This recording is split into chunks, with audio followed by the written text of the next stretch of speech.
salvos por meio da graça. Com certeza você já ouviu falar sobre a salvação por meio da graça. Mas como ela funciona, você entende? Pois bem, meu nome é Davi Linhares e hoje eu quero falar sobre a salvação por meio da graça com você. A salvação por meio da graça se encontra no livro de Efésios, capítulo 2, a partir do versículo 8 e os versículos 9, que diz assim: porque pela graça sois salvos por meio da fé, e isto não vem de vós, é dom de Deus. Não vem das obras para que ninguém se glorie. Ou seja, a salvação por meio da graça significa que você não pode comprar a sua salvação com o dinheiro, com o poder aquisitivo que você tem. Você também não vai poder comprar a sua salvação através das suas obras, por melhores que elas sejam. Vocês jamais irão conseguir. Algumas pessoas dizem por aí que a salvação ela é de graça. De fato, ela é de graça. Isso é um dom de Deus, é gratuito. Porém, nem todos estarão salvos, como alguns acreditam, que se é de graça, então está todo mundo salvo. A Bíblia não nos dá margem para isso.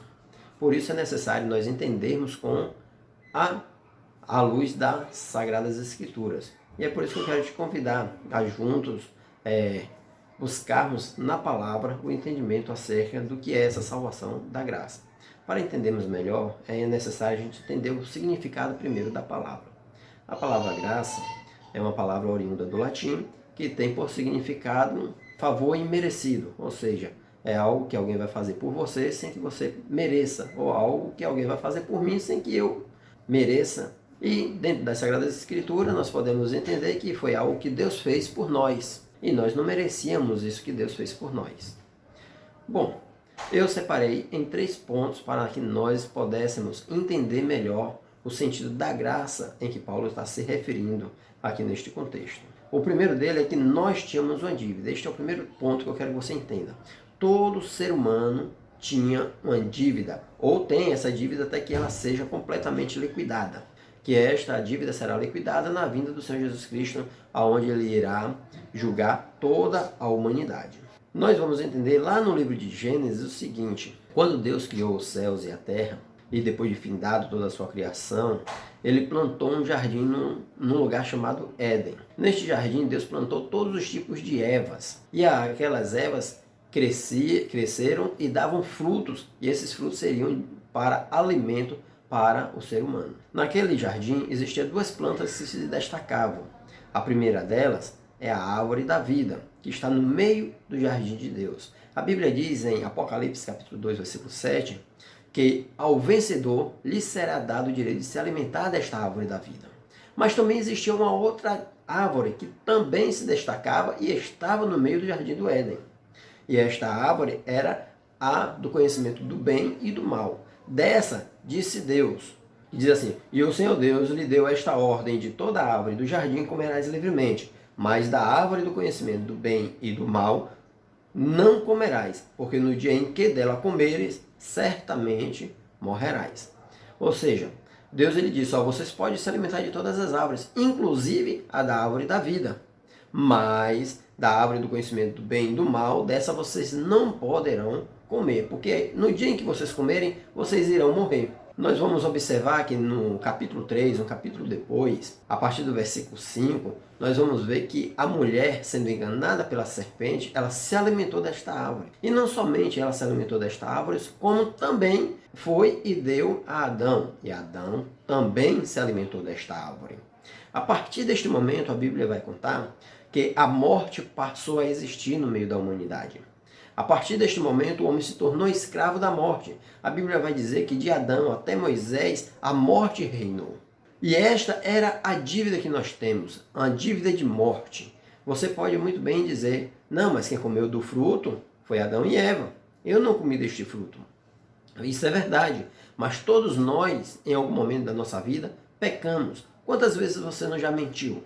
Quantas vezes eu não já menti? Eu acredito que você também já mentiu várias vezes. E não só isso, quantas vezes nós pensamos mal ao próximo? A Bíblia diz que nós não deveríamos julgar, e nós julgamos. A Bíblia diz que nós não deveríamos prostituir, e o próprio Jesus diz que só em olhar para uma mulher, ou para um homem, no caso das mulheres, com um olhar impuro, já adulterou com ela ou com ele. Então, o pecado já está na porta. A Bíblia diz que cabe a nós dominar este pecado. Então, todos nós um dia pecamos. E é o que Paulo ele frisa no livro de Romanos, capítulo 3, versículo 23, que ele diz: pois todos pecaram e carecem da glória de Deus. E no mesmo livro, no capítulo 6, versículo 23, ele diz: porque o salário do pecado é a morte, mas o dom gratuito de Deus é a vida eterna em Cristo Jesus, nosso Senhor.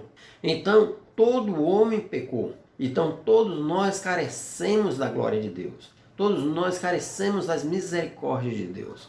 E o salário para o nosso pecado é a morte. Então, nós temos uma dívida de morte. E para que essa dívida seja paga, só através da morte para que ela seja paga.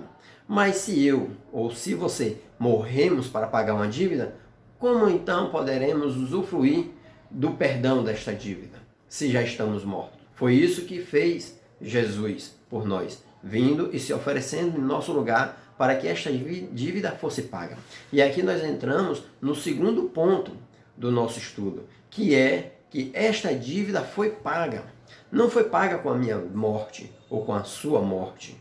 Os nossos pecados, a nossa dívida que nós temos, não tem sido pago com a nossa própria vida. Então nós não podemos oferecer a nossa própria vida e continuar vivendo.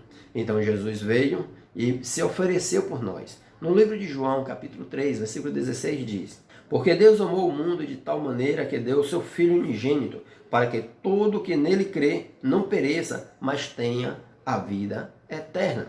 Deus ele sempre quis que nós tivéssemos vida e vida com abundância. Deus ele sempre quis se relacionar conosco. Mas Deus ele nos deixou a opção de escolhermos entre a vida e a morte. E Ele quer que nós escolhemos a vida. E para aqueles que assim quiserem escolher a vida, Ele deixou disponível o perdão através do sacrifício de Jesus Cristo. A Bíblia vai dizer que Jesus ele levou o nosso castigo, Ele levou as nossas dores e as nossas enfermidades. Isaías declara isso no capítulo 53, do versículo 3 ao versículo 5, que diz: era desprezado e o mais rejeitado entre os homens, homem de dores e que sabe o que é padecer, e como um de quem os homens escondem o rosto, era desprezado, e dele não fizemos caso. Certamente ele tomou sobre si as nossas enfermidades, e as nossas dores levou sobre si, e nós o reputávamos por aflito, ferido de Deus e oprimido. Mas ele foi transpassado pelas nossas transgressões, e moído pelas nossas iniquidades. O castigo que nos traz a paz estava sobre ele, e pelas suas pisaduras fomos sarados.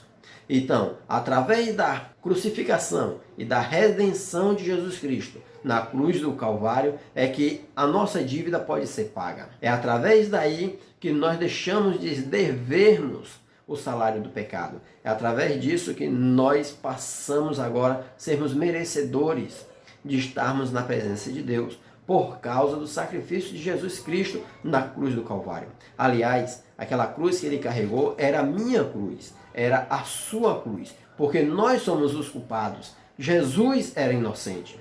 A Bíblia vai dizer que Jesus ele nunca pecou, dolo algum saiu dos seus lábios. Então Jesus ele suportou tudo isso por mim, suportou por você, porque ele te ama, porque ele me ama, porque ele quer que nós estejamos juntos com ele na glória do Pai. Este foi a obra grandiosa de Cristo. E ele já fez por você. Ele já fez por mim. Deus, ele não quer que morramos. Ele quer que nós vivamos. A Bíblia vai dizer que Jesus veio para que tenhamos vida e vida com abundância. E este é o propósito de Jesus ter vindo à terra, para que você tenha vida e vida com abundância. Porém, esta graça não é grátis. Não é assim 0,800. Porque há uma condição para alcançarmos essa graça.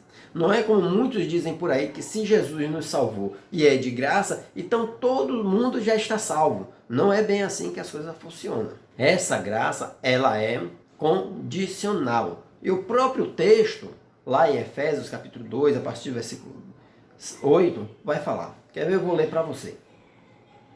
Porque pela graça sois salvos, por meio da fé. Isto não vem de vós, é dom de Deus. Aqui nós já percebemos o primeiro A primeira condição, mediante a fé em Cristo. Primeiro você precisa acreditar na obra de Jesus. E como é que você acredita? Ora, para você acreditar na obra de Jesus é você aceitar os seus ensinamentos e buscar viver conforme o que ele ensinou, conforme o que ele orientou. É você aprender a se relacionar com ele. É você amar a sua doutrina.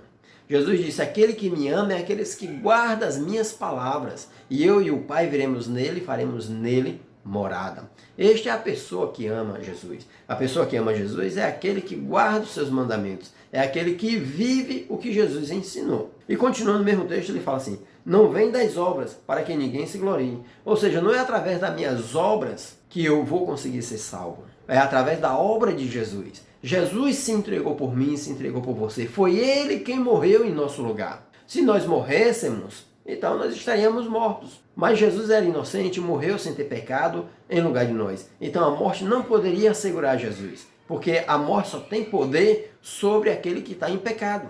E Jesus não tinha pecado, então Jesus venceu. A Bíblia vai dizer que Deus rompeu os grilhões da morte, porque o pecado não podia segurar Jesus ali na morte.